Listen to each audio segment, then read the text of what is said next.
everyone, welcome to this week's episode of our podcast, Is Breakfast Included? How you guys doing? Great. I am in Fort Worth, Texas today. I'm sitting down with, I've had a lot of first in my life, but today I sit down with a first. Roy Bickel. Roy Bickel introduced motorized rigging to the concert industry in 1974 with Jethro Tull. Now, when I say motorized rigging, he changed the way you see concerts. He changed the way we hang lights, we hang PA, and the way you experience a concert. That's right. He created the whole process. He talks a lot about that. Some of the artists he's worked for, Duran, who he's out with right now. He's worked with Reba McEntire, Kiss. But he talks a little bit about Elvis Presley, who he did 3 years with. Roy is so interesting, and guys like me, the younger generation, I'm 50, but the younger generation, we just hope to be on the road with someone like Roy so we can pick their brain and learn how this industry should work. It was a lot of fun. He talked about what he did before he was in the concert industry. He was a professional water skier. You know, they do the pyramids, and they get pulled by boats and so forth. And he was a human cannonball. That's right. You heard that correctly. A human cannonball. He talks about that a little bit, as well as what he's doing now and what he has planned for the future. It was a great time, a great conversation, and I hope you enjoyed as much as I did. Let's check it out. Whatever you want to talk about. I'll talk about anything in that write-up. There's stuff that isn't in there that really gave me the foundation for this business. I was a professional water skier. We did ski shows all over Florida, at marinas. We, I have to say, invented a way for a car to pull a skier in a swimming pool without moving. Which is, the old cars had limited differential shit. So we'd jack it up, we put a drum on one wheel, took the wheel off, put a drum on it, tied the ski rope to it, went through a pulley in the front. And each act had a gear and a pin, so you knew how much to push the gas pedal. Okay. There weren't tachometers in the early 60s. I'm old, I'm 81. Okay. So to let you know, this is old history. And nobody's ever done that, to my knowledge. Since. Done barefoot skiing. I was a barefoot water skier. And doing that in swimming pools. Right on, man. So that, and anyway, doing all the ropes for all the different acts, you know, pyramids and tricks, all that. Tricks are easy because it's just one rope. But pyramids, 2 and 3 high, you had to make the ropes a different length where people could still climb up and stand up and not fall over backwards or lean forward and get run over. So learning knots and stuff and water skiing got me ready for my circus career, which I was a human cannonball for 5 years. Wow. You'll see top left. There's a shot of me. Right here. Okay. Well, before we get started, tell everyone who you are. Hello there. My name is Roy Bickel. I am a production roadie. I rig, I do stage managing, production managing, tour managing, carpentry, everything but electric and video. And you're working your way into those departments. Well, I help out. Right on. Just enough to get in trouble. Right on. How long have you been in this industry? I got into rock and roll with the rock and roll explosion of 1974. Jethro Tull was the first major tour.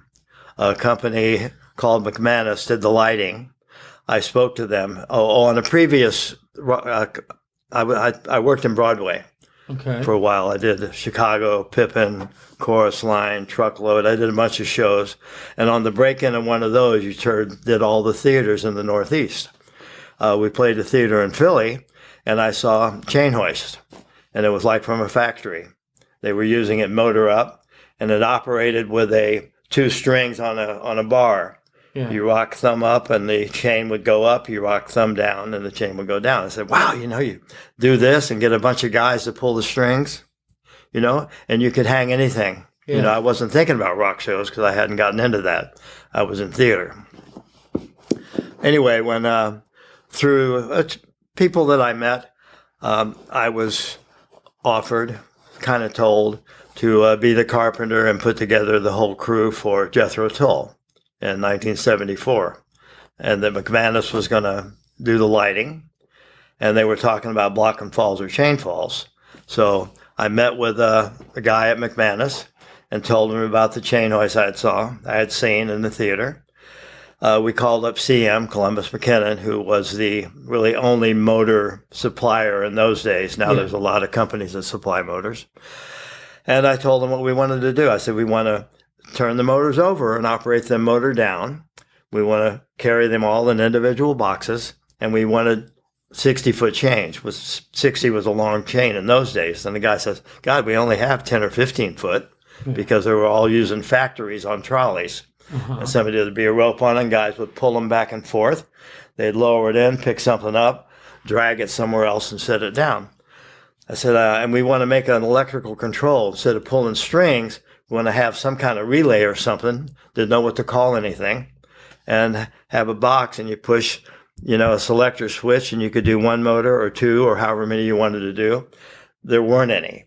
This was before Spansets or Gakplex. I don't know how much people listening know the components of rigging and rock and roll, but there wasn't any of the stuff that's in there today. So McManus made metal seal brackets that bolted to the top cords of the truss and then had a shackle, which is a little U-shaped thing with a pin that goes in it that you screw it.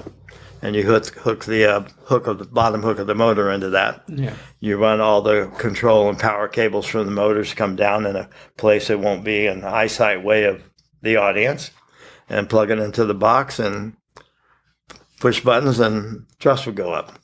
Raise and lift it. Yeah. So the only complicated thing we had to overcome is that in the early days, chain motors all had gravity contactors. Gravity contactor can make the motor had to be orientated a certain way, so the contactor would be down, and then electrically it would pop up and make a contact, or another electrode would make it a contact going down. So when they turned it over, the gravity contactors they either had to turn them over, which they couldn't do for some reason, so they spring loaded them. So that was the second generations of contactors and chain motors. Now they're all electrical. It doesn't matter. You couldn't run a motor if it was tilted because the relay would shatter. With springs you could, but it didn't run good. If the spring got weak, it still would shatter, wouldn't go up or down solidly. And so that was the beginning, the first tour. Everybody saw it and the business. Aggressive people who weren't in the business saw it and heard about it and said, I'm going to do that, Motion Labs, Schoenberg, two big controller companies still in business now. They started making controllers, and other companies said, boy, we don't like these. And I didn't like them either, the metal brackets that clamped onto the truss. So they got strapping that kind of grandfathered in from crane rigging. Yeah. Except the crane rigging straps were flat and long.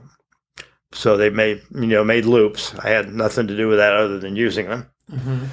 And that was the beginning of chain motors. And now, of course, there's different speeds of motors. Yeah. And there's variable speed for automation. And anyway, that was the beginning. That was in 74. Wow. Do you ever, on the gig, do you ever look up and think, wow, I kind of introduced that to this whole industry? How does that make you feel? I feel good. What is amazing to me that 50 years ago, I did the color code that's on all rigging today. Red, white, blue, green, yellow. The American flag. That's why nobody forgot it and why it stayed probably. Reds are 5, whites are 10, blues are 20. Yellows are 30, greens are 50. Okay. And there's other longer colors, but you hardly ever use them because nobody likes to coil them. There's pictures there in this little article that just came out. Here. Yeah. And that's one of the most amazing things that 50 years later, that's my union book from Las Vegas where I live. And it's coming out in the International, their next issue. Now that the pandemic's been over really for a year, it's not over, but it's semi-controllable now. Yeah. The International called me, in fact, a couple of days ago and said, we're going to put it out in the their quarterly, which will go to all of the IATSE locals, probably in the world. Yeah. Is this something anyone can get, this article? You kind of have to be a member. They might be able to find it online once it comes out. There are a few write-ups and interviews that I've done online. Okay. Well, before we get into your... I have questions right here. You mentioned something in the beginning about being a human cannonball.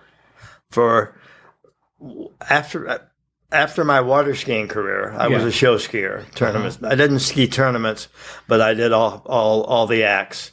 You know, frontward skiing, backward skiing, trick skiing, jumping, and barefoot. Yeah. We did ski shows all around Florida. The Aquamaniacs was a club I was a member of. Through that experience, I learned ropes and how to tie ropes and how to make different lengths ropes, which is similar to rock and roll now, except rock and roll now are their bridles and they're going up. Yeah. In skiing, they make the skiers, when they ski, be a set distance apart so they can climb on each other or jump each other's rope and stuff like that.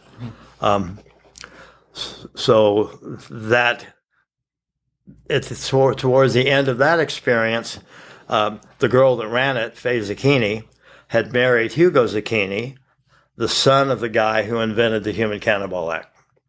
They had a rash of accidents, like in early '64, broken back, broken leg, broken ankle of 3 of their projectiles. Faye thought I was the right caliber. So, circus joke. So she asked me if I wanted to go from St. Pete, where I lived and went to this amateur circus school, by the way, to Tampa to be a human cannonball. I said, sure. I was selling life insurance for Metropolitan Life, poorly, because I was playing too much. And I said, sure. So I went to Tampa and I started learning the way you learn the cannon in those days. Again, this is over 50 years ago. Yeah. I'm still alive. The way you learn the cannon is there's a net about 30 by 60. It's slanted, and the cannon is like at a 45-degree angle or a little less, and it's right over the edge of the net. And it's like a slingshot. The mechanism is drawn back just a little bit to poop you out the end. Yeah. So you go 10, 15 feet, land in the net. All right. Then they do it 3 times. Like 2 or 3 times at that length. Each time they're pulling it back further, so you're going a little further. Yeah. Then if you went further, you go over the net. Then they say, all right, the next jump, we're going to move the cannon back. Then they do the same thing, shoot you the same distance they had just done you, land at the beginning of the net, pop, pop, each time longer, move the cannon, and so on. So I did, I think my 43rd jump or shot, whatever you want to call it, was my first professional shot in the circus. Okay. And it was also a double cannon shot. It was like an over and under shotgun. Okay. I would get in the top cylinder, and I worked with a girl named Ruth Patterson who got in the bottom cylinder. She would get shot out first, and then half a second later I get shot out, follow her in the air, and she would go short in the net, and I'd go long in the net. So we wouldn't hit each other. And that was your first professional? That was my first professional shot. Yeah. I did that for roughly 5 years.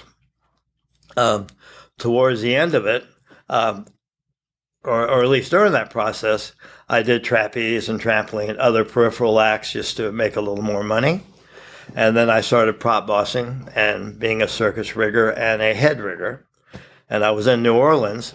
And a guy from Walt Disney Productions called me. This is in October or November of '69, and said, "Hey, we need a rigger technician to do Disney on Parade, which was a full arena show with complicated rigging in those days."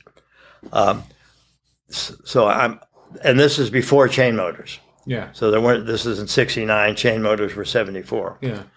So I said, sure, doing the cannon, I made $250 a week. Unbelievable now, looking at how rates have gone up. Yeah. And Disney hired me for $375 plus per diem. And per diem meant you really had to pay your own room. Ah. In those days, rooms were $8, $10 a day. Yeah. Nowadays, they're hundreds. Yeah. Of dollars a day. And it's part of the gig. It's part of the gig, yeah.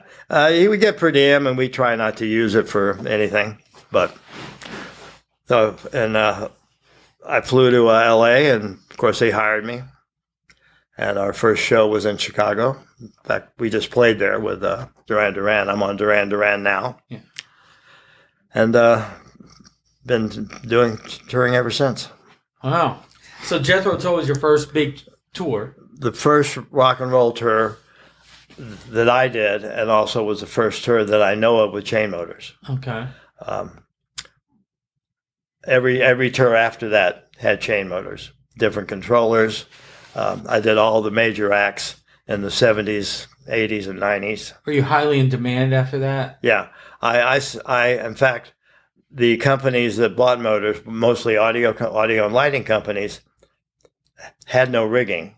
They bought the motors, but then they didn't know how to hang them or what to do with them. Okay. So on all the early rock tours, I made all the steel, all the cable. In circuses, the acts had usually 2 cables per hang point, a short cable for low buildings and a long cable for tall buildings. When I got hired on Disney, I asked the producer who controlled the money. Now it's an accountant, but then it was regularly a producer. An accountant just did what he said. I said, do you mind if I make up my own steel? And he said, yeah, go ahead, because nobody even knew really what the components would be. So I did Disney with all 1/4 inch. Of course, now we've outgrown that because everything's heavier. And I scratched my head kind of and said, I want to get different lengths, but how am I going to tell them apart? And then I came up with the color code, which is still used today, which is, to me, like I said, was amazing. And then as points got heavier and heavier, and lighting and audio companies had more and more tours, they made their own cable. They would call me, what size cable should we use? On Claire Brothers, which is a really big company, in fact, doing Duran Duran, when they first called me, I said, yeah, let's do it on 3/8.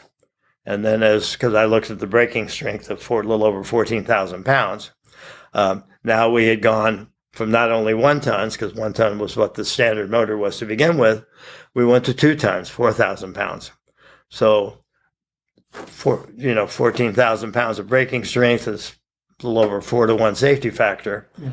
And we started out with that on Claire, and then as I used it, I saw that it was really too much, and so we went to 1/2 inch, which is still what everybody uses today.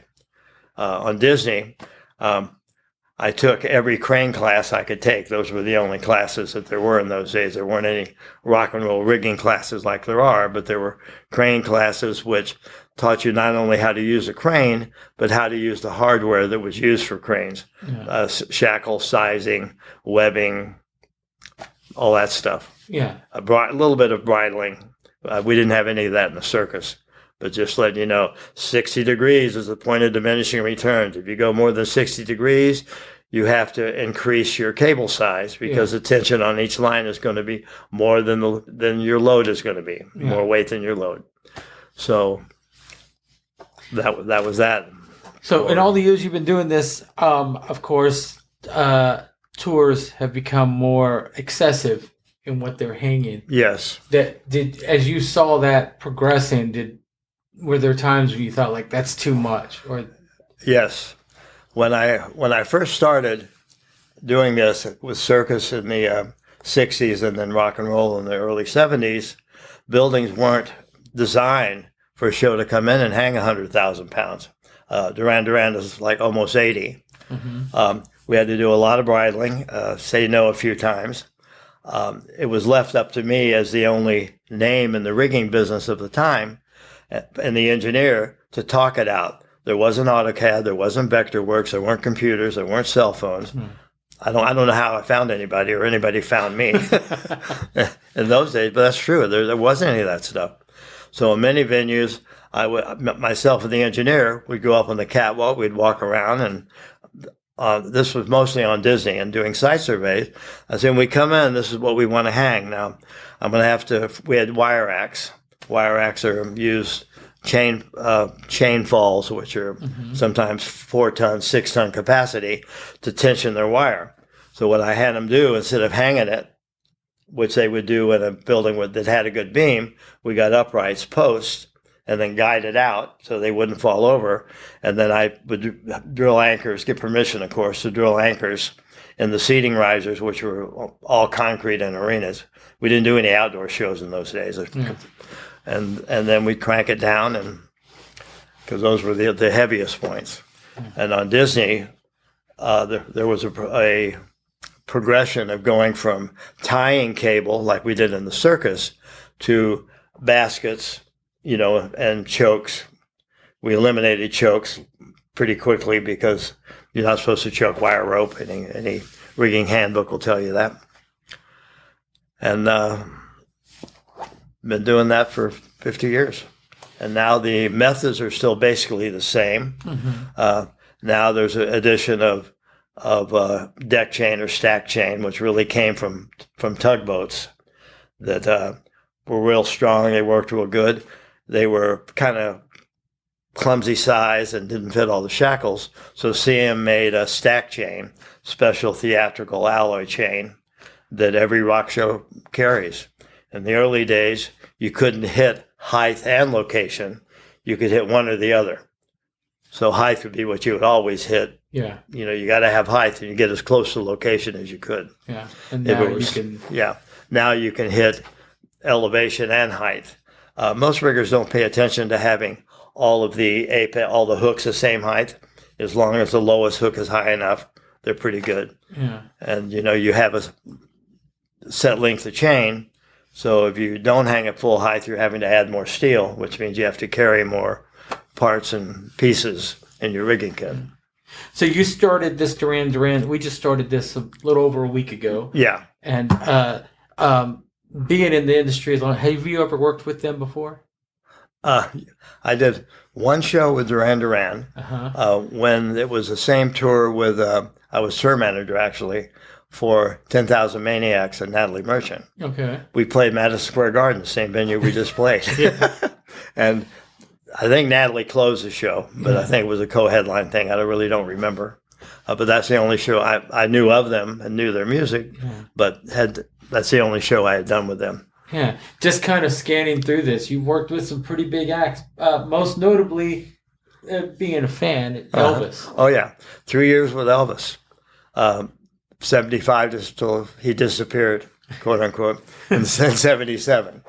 There were people, I wasn't in his inner camp. I was in barely the outer camp of that. Okay. So he knew my face. I knew his face. He gave me a scarf, and I've got all my badges and the TCB taking care of business logos. Yeah. So I rigged for him, and that was before there were connections to hang audio. Yeah. So audio, like the early days, stacked on a platform. Yeah. So trial and error, we would hang the platform with all the speakers on it, and then do a shackle chain. A chain of shackles or what was needed to make it end up level when it was loaded. Okay. So when it was empty, it'd be hanging at an angle. You set it down on the stage of the floor, put all the speakers in it, you'd have it marked out where they went, and then when you pick it up, it's level. Okay. And then it would be ratchet strapped down. And those were all 1-ton chain motors. So I rigged those 3 years of Elvis and also did barricade security. And these were the casino shows? No, arena tours. Okay. Yeah. I never did I was going to open with him the Conrad Room at the Hilton in Las Vegas. Mm-hmm. And that was the day he disappeared. Okay. I hate to say the word died. Yeah, no. Because he was everybody's king. Yeah, he was. Yeah. Have you seen the movie? Yeah, yes. I thought, and it was done well. Yeah, I thought it was. He was great. There's still no single singer, in my opinion, close to him. Right on. I agree. Anyone else? Like I'm looking at this, and there's so many things you've done. It's hard to ask. But who have you worked with notable that made an impact for you? Artists that I got along with real well. Because I see you during the show. I hang by the stage for just in case. You're all about the show. You're all about the. Yes. But you also you don't carry yourself so serious. Sometimes I see you over there dancing. Oh, I bob and weave. Yeah. I think it reflects somebody seeing an old guy like me dancing and weave. Artists, they've all been fine. Joni Mitchell, I did her and Bob Dylan together. Joni was fantastic. You know, Bob I didn't get to know well. Joni I did because I traveled on her plane. This was before tour buses. I guess we had them, but I don't really remember them. I do remember traveling in a school bus. That was our tour bus. But artists that I really hit it off well with, I mean, all the Fleetwood Mac guys. Earlier than that, Steven Tyler. I saw him 5 years ago, and there's a little video clip of him and I. He remembered me, which surprised me. Jackson Browne, he was fantastic. Yeah. Also was a lyricist and a vocalist. Yeah. Kenny Rogers, I did for all my country career, and then Reba McEntire, and they were, fine people. Yeah. I didn't really meet any. Can I say bad words? Yeah, you can say whatever you want. I didn't meet any dicks. Maybe there were. Yeah. Kiss were the closest. Yeah. I've done a dozen Kiss tours. When they get their makeup on, they change personality. Then they're all business and they're all attitude and the devil and they were fun to tour with, all of them. Yeah. So how many tours did you do with Kiss? Oh, maybe a dozen. Okay. From 79 until 17, I went to Spain and Portugal. Okay. The end of the world tour, I was still doing Reba. Okay. And they got younger kids. Yeah. Yeah. So in those 70s tours, were they as crazy as the people who witnessed them say they were? I never got to see Kiss in the heyday. I saw the return. Attitude. I don't want to say crazy. Yeah. They had attitude. And of course, 70s and 80s, everybody was crazy. Yeah. Band and crew. It's been a great career. I'm still doing it. Yeah. My son, Ben Bickel, he's also a rigger. I got him into the business doing Gwen Stefani almost 20 years ago. Uh-huh. And he's still in the business. He's out on Shinedown now. Okay, yeah. He and I did a few Kiss tours together. How is it touring with your son? It's fine. It's different. Yeah. He's the newer generation. I call it the Nintendo generation. I muddle with Vectorworks, but I'm terrible at it. So if I have to draw something, I get somebody to do it for me, and then I pay him. Yeah. Whereas my son, he can do it all. He even watches me on the phone. He says, "Dad, you don't have to do all this scroll down crap. Just go don't." Yeah. And it's worse on the computer. So. As that relationship, like I said, when you tour with him, are you still the dad? Like, hey, don't do that, or? No. Yeah. Not in public. Yeah. I may say something to him in private. Yeah. But I know my son's 25, and I still, I tell him, look both ways. Yeah. Yeah.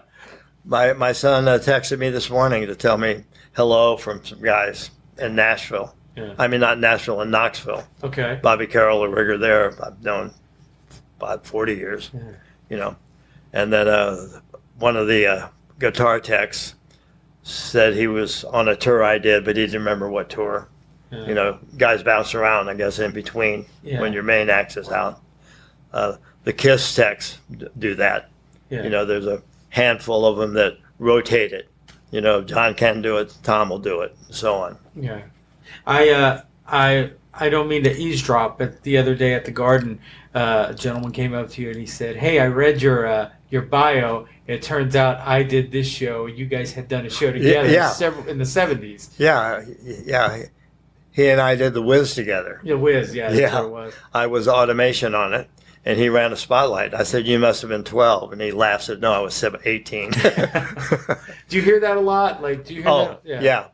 Yeah. And we all bounce around doing so many shows.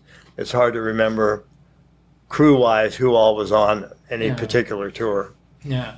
I started this business in 2007. Yeah. I guess I'm considered one of the new generation, but I got in it late. But anytime I cross paths with someone who's really come up with this business, I try and pick their brain and learn as much as I can. Yeah. You said in 2007? 2007, yeah. I started in the country world. So. Oh, who'd you do? I did Pat Green. I did a band called the Band Perry. Okay. Jack Ingram, mainly what they call red dirt country, Okay. and then moved on to. Yeah, the last 7 years in Vegas, I did a Reba Brooks and Dunn. Okay. Well, you know, Yeah, we did some. kicks. You know, they're a good combination Yeah. because guys and gals like both of them. Yeah. That's what was so good about Elvis. Men and women liked him. It wasn't just one sex or the other. All the women wanted him. All the men wanted to be him. Yeah. In 2005, I helped write the certification for ETCP for arena rigging. And then that's still in effect. It had a hard time getting through the pandemic, but their ETCP certified riggers are in demand because of liability. Now liability is really forefront. Yeah. You know, if something happens, everybody wants to be able to blame somebody else. Yeah. So you get ETCP riggers on the tour, and then if something were to happen, you know, the person financially responsible will be able to say, I did everything I could do. I hired an ETCP guy. Yeah. So it's good. Get a little more per hour and possibly be in more demand on tours. When something happens with the rigging, and which, you know, things happen. Yeah. Is it something that you as a rigger and other riggers reach out to someone who was on the rigging? There's Facebook sites of AV accidents, there's all kinds of different names for them, and guys will post on that pictures of accidents that have already happened, pictures of things that they don't like that they think are wrong, and then in the comment thread, other riggers will comment. Yeah. You know, I don't do much of that commenting, but I do look at it just to see. I've never had a rock and roll failure. I did have a cable break in the early days on Disney. Nobody got hurt, fortunately. The end of a truss came down, hit the ground. And that was it during the transition going from tying, choking, and basketing, which doubles the capacity at the connection point. So, but that was in 72 probably. Yeah. That's way back. Yeah. And all the years you've been doing this, have you ever, because meeting you, knowing you were on the gig, you know, I know myself was kind of like a legend was coming to work with us. Yeah. And you know. Yeah. But in all, have you ever crossed paths with someone that made an impact on you that you said like, yeah, you're going to be around, you're going to be very needed? I've met other riggers and lighting people that I like their ethic and their work. So I was the first rigger for rock and roll, so there's not anybody like I can point to up there. But on the level playing field, I can see guys that like my son, who's really good, and Bill Ringstall. There's a lot of good riggers out there that I say those guys, and they're going to be around a long time. You still enjoy it as much as you always have? Sorry? You still enjoy it as much as I still enjoy it. Now I'm out for different reasons. I'm hired for my mental knowledge and my reputation. I can't really do climbing like I used to be able to do. You know, my circus days, I had no fear. You know, I was invincible. As you get older, your body parts wear out. I've got 2 metal hips and a metal knee, so I'm not as agile or as strong as I used to be. But in my opinion, my mind is as sharp as it ever was. Yeah. And I'm hired, and I interact with the house electrician or engineer, whoever it happens to be. And I've got a sheet that I carry with me, which has point locations and how much they each weigh. And if the guy has a problem, you know, I show it to him. Like our video wall is the heaviest, you know, like 2,900 pounds on. Now it's on 6 motor points in the back, and they're 8 feet apart roughly. So that's a heavy concentrated load, possibly on 1 beam or 2 beams if you're having to bridle. So that's a heavy area. Audio is the next heavy area, and those points are closer together, but there's not as many heavy ones. Usually there's 3 heavy on each side. Yeah. Could be 4. But I go over it with them on our show, which is rather light compared to today's standards. Like I said, we're between 75 and 80,000. Yeah. Madison Square Gardens, if you go over 80,000, you have to have a meeting with an engineer and really go over locations and attachment points. Yeah. Under 80,000, you don't have to. Yeah. And of course, Madison Square Gardens, the arena floor is the fifth floor, so it's almost 50 feet above street level. Yeah. And of course, the basements in New York go down, almost as big as the building goes up. Yeah. And so 70-foot ceiling at the high point in the gardens. So you're, 12th floor, it's where your attachments are. Yeah. And they've improved at the gardens since the last time I was in there, about 10 years ago with New Kids on the Block. Yeah. So you've, you said we're at around 80,000 on Duran. Yeah. What's the most? For me, like 150, Yeah. like twice as much. And they're a pain. There are a lot of 2 tons, which are heavier. Mm-hmm. The buildings are more particular with where you're going to attach. So you get an AutoCAD, which I have somebody do me a PDF.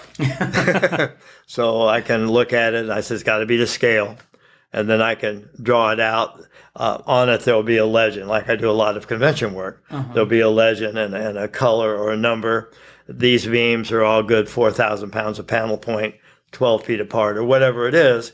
And then I have to do vertical components for all the points to show, because they don't care about bridle angles that much in a building. They care only about the vertical component, the weight straight down. Mm-hmm. So it's rather easy dealing with them if you have your shit together. Yeah.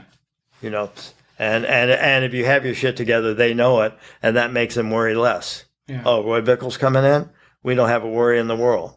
Yeah. We send him everything. He'll lay it out. That's that. And also ETCP helps in that aspect. Yeah. If you have a certification that you can show, this one's on my shirt, but I also have it in my wallet, then that relaxes them a little bit. Yeah. New names like Will Waldron is my second or assistant or partner on this one. Yeah. Working with me will help with his reputation. Yeah.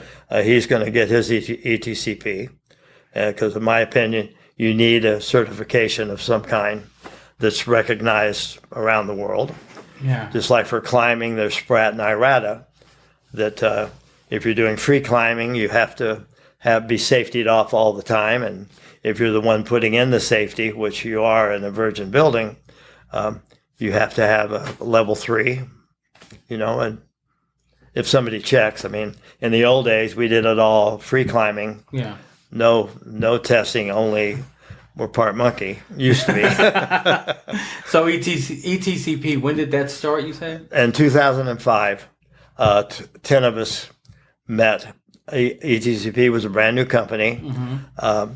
They called myself and they called Rocky Paulson first. He called me. We got guys together.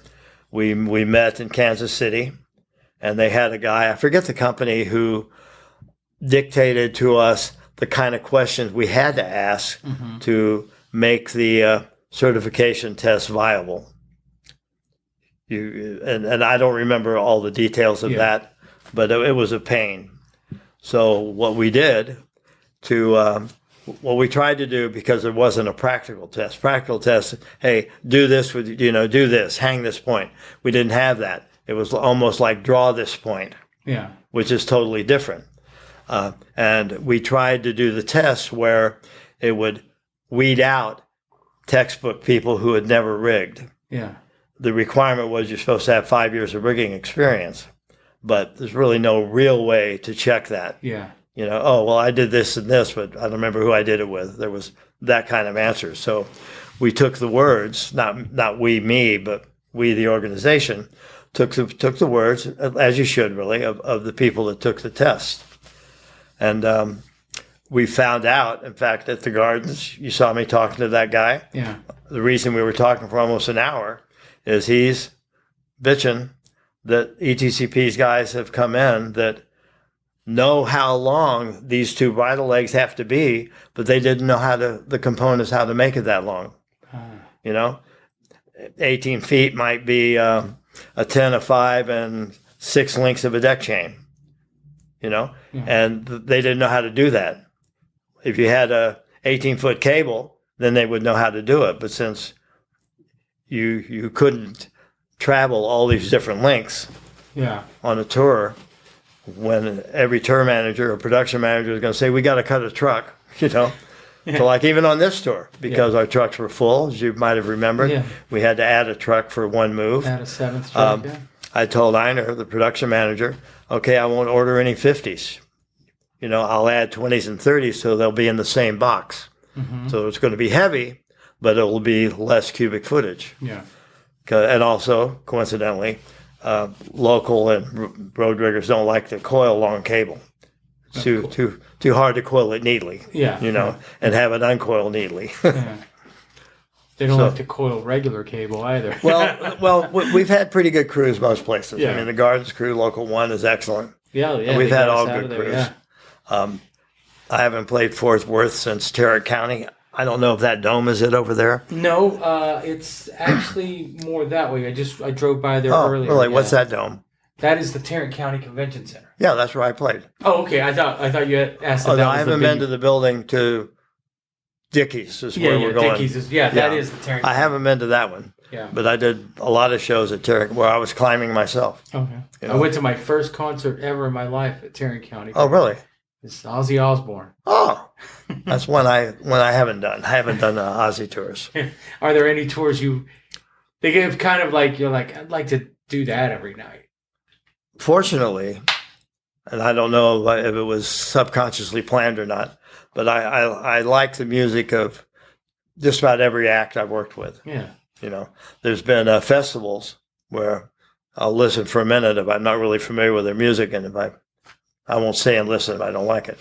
But like you said, you see me on Duran Duran, I'm hanging around the whole show. You know, and then I help I don't get them in the limo, but I'll, you know, take their garb because they went off stage stripping and changing. I know in Toronto you were there with the umbrellas. And I like doing that. I love that. So far on this tour, we haven't done many shows, but I see you do your gig, but then I see you kind of helping out everywhere, and you're not above helping anyone. You brought me my Gatorade the other night.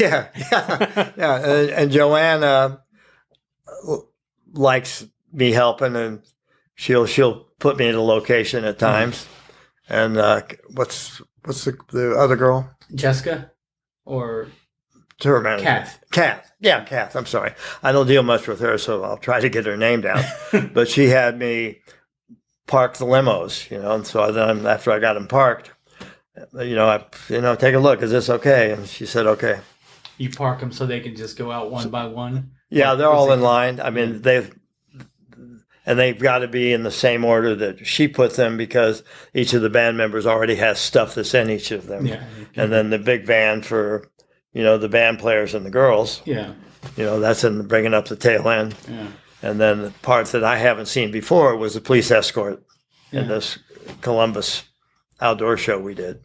So that was good that everything was together on the front end of that. You know, arranging, because arranging everything has got to be painful at times. Once it's arranged, it's for a guy like me, it's really easy. Oh, there they are. Here's where you want them. I can do that. You're going here, you're going there. In all the years you've done this, you've seen a lot of changes, and you're still here. During the pandemic, we lost a lot of people. In this industry. That's one of the reasons I'm out.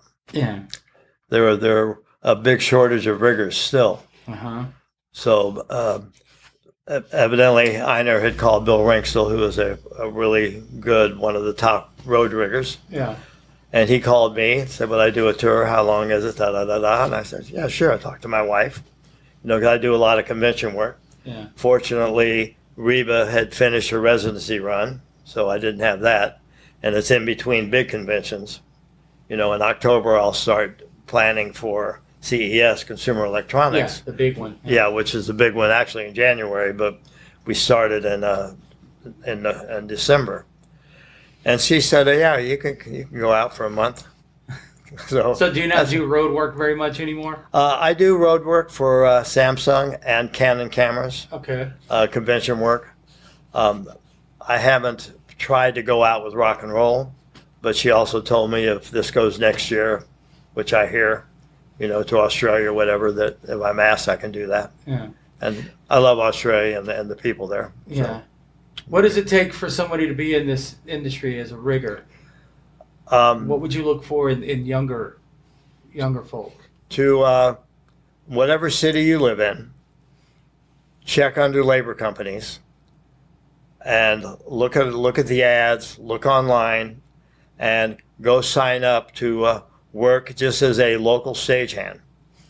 All right, so if you're fortunate enough to do that, and you don't have to have any real experience. Of course, experience will give you a better opportunity to get hired. Yeah. But if you don't, you just want to rig, get on a local call and watch everything. Don't talk, listen. And listen to talk to lighting guys, lighting companies and audio companies. Yeah. Also hire people in the shop to prep gear. Yeah. So that's another way, so that you get known with the different companies and with guys coming in on a tour. And then let them know, I'm ready to go out as anything. Yeah. I'll be a carpenter. Carpenter is like not a formally skilled area. It's practically skilled. You have to know what you're doing and how to handle stuff so you keep all your fingers and toes. Yeah. But there's not a real formal class. I mean, there is driving equipment, but when you're on the road, you're not driving, forklifts and boom lifts and that kind of stuff usually. But it's handy to know it. So that's a good way. And there are classes you can take if you check it online. Stage Rigging is a rigging company. But most of them, you have to go somewhere to take them. I haven't looked, so I don't really know what's online, taking a new class.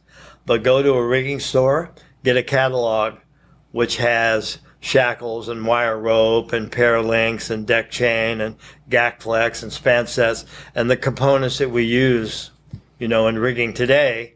Know what they're called, know their sizes, know their capacities, know what fits what.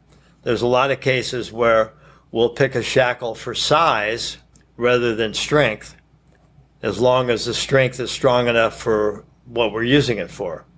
For instance, at 2 tons, we use 3/4 shackles because they fit better, when really a 5/8 shackle is more than strong enough. Yeah. But a 5/8 shackle is too small to fit 1/2-inch thimbles. Yeah. Thimble is a little fitting that goes inside the eye that's made on the cable. Yeah. So that's the way, but it's hard to get into it unless you know somebody's name and they know your name. Probably the easier way to get into it is in a lighting company or a video company. Uh-huh. And then while you're there, pay attention to whatever rigging is going on, if rigging is what you're interested in. Yeah. And look for a big tour to maybe go out as a second or a third rigger. The more, a third rigger mostly will handle boxes and, hey, come okay this hang point. Yeah. As far as hanging goes, the road rigger, the last thing he normally does as far as the production is concerned is okay a hang point. The road rigger and the house rigger will walk around. There'll be icons you draw on the floor. A circle with an X is usually a 1 ton. A square with an X is a 2 ton. A triangle is usually a 1/2 ton. And then the house rigger, who knows what it takes to connect around the steel, will usually do the mental bridle calculation, because he's there every show. Yeah. And this is a road rigger's first show in recent times anyway. And so the road rigger will write down, 15 foot with a 10-foot basket, 3 links, or whatever the components are, and just watch and see that part of it. Yeah. Nomenclature is really important. And how you mark it on the floor. Theaters normally don't want you to use chalk because it's hard to get off the floor. It takes a lot of scrubbing. Yeah. At the gardens, we use chalk. and then the load-in was all on one side. So by the time we got to hanging those motors, the chalk was mostly gone. So I do carry colored tape. Yeah. For me, I'm a rhymer, so I use blue for 2 tons. So if it's blue on the floor, even if I can't read what it is, I know what it is. Yeah. Blue is a 2 ton. Only audio has 2 tons in this area. Yellow, O for audio. So yellow is their 1 tons because they got longer chains. White for lights. So to me, I make it where my dumb head can remember it later. That's why I came up with red, white, and blue, because nobody in the States will ever forget the American flag, red, white, and blue. Yeah. I went to South America with Disney, and they're all confused because I think our first city was Brazil, and their flag colors were different, so it made no sense to them. Yeah. I don't remember now their colors. Yeah. But I put a little thing on the box. Of course, they didn't speak the English I spoke. Yeah. So, but anyway, that's around now. Now everything's pretty consistent. Yeah. I don't know about colors, because if you do a tour in Europe, you don't usually take your rigging from the United States. You'll get it from there. Like Christie Lights has rigging. They're also located in Europe, so you would get it from them for this tour anyway. Yeah. I tell you this before we end this. I missed working during the pandemic. I love this industry. Yeah. I love doing what I do. Sometimes I catch myself. You said something to me earlier. I want to say it was in Chicago, and it snapped me right back into it. I was kind of upset. I got into it with one of the local guys, and then I said, "Isn't that right, Roy?" And you said, "Oh, there's some good guys here," and it snapped me right back into like, don't get jaded. Yeah, don't get jaded. And seeing how long you've been doing this and working with you these last few shows, I noticed that you're not jaded, and that's my big thing. I don't want, because I think it's a privilege we get to do this. Yes. Yeah, and it's a life. Yeah. Certain people can do it. And, yeah. Doing this work local. I do it locally too, in Vegas, and sometimes not. She's learning, but it's a slow for my wife. Mm-hmm. What time are you going to come home? I said, I don't know. Are you working tomorrow? I don't know, because it's an on-call kind of business when you're at home. But it's the best business, and I do, besides rigging, I do corporate stuff, special events. I did the 1980 Winter Olympics. I was stage manager rigger in Lake Placid. Super Bowl in, where was it, New Orleans in '97, before corporations took it over. Yeah. Now, a lot of shows I've lost to corporations, but that's business. Yeah. You look at the name of the buildings now. Many of them are corporate names. Exactly. T-Mobile, Allegiant. The Smoothie King Center. Well, I appreciate your time, Roy. Quite welcome. Thank you for doing this. I like I said, I've been doing this. I started this midway through the pandemic just to kind of give myself something to do. Mm-hmm. And when I found out you were going to be on here, I was like, I'm going to get him to do the show. Thank you very much, and thanks for asking me. And I'll look forward to listening to this. Yeah, well, the show is called "Is Breakfast Included?" I have one more question. Right. If breakfast was included, what would you have? Wow. Well, I like eggs over easy. Bacon. My wife doesn't like me eating bacon, but I do like bacon. I try to stay away from the fattening food. Yeah. As you get older, it's easier to get fat. Yeah.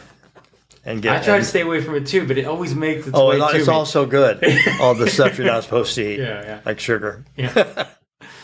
Well, thank you, and I look forward to finishing this tour, man, and hopefully doing some more shows. And I'm hoping to do the one next year. All right. Thanks a lot. Thank you. Right on, Mr. Roy Bickel, the first. Now, whenever he says that, he always follows it up with, I'm not trying to brag, I'm just telling it like it is. And he is. He's the first. Guys like me only hope to be on tours with guys like him so we can pick their brain.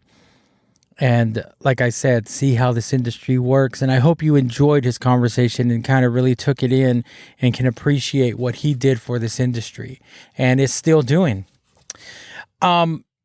Anyway, I hope you guys have a great day, and we'll talk to you next week.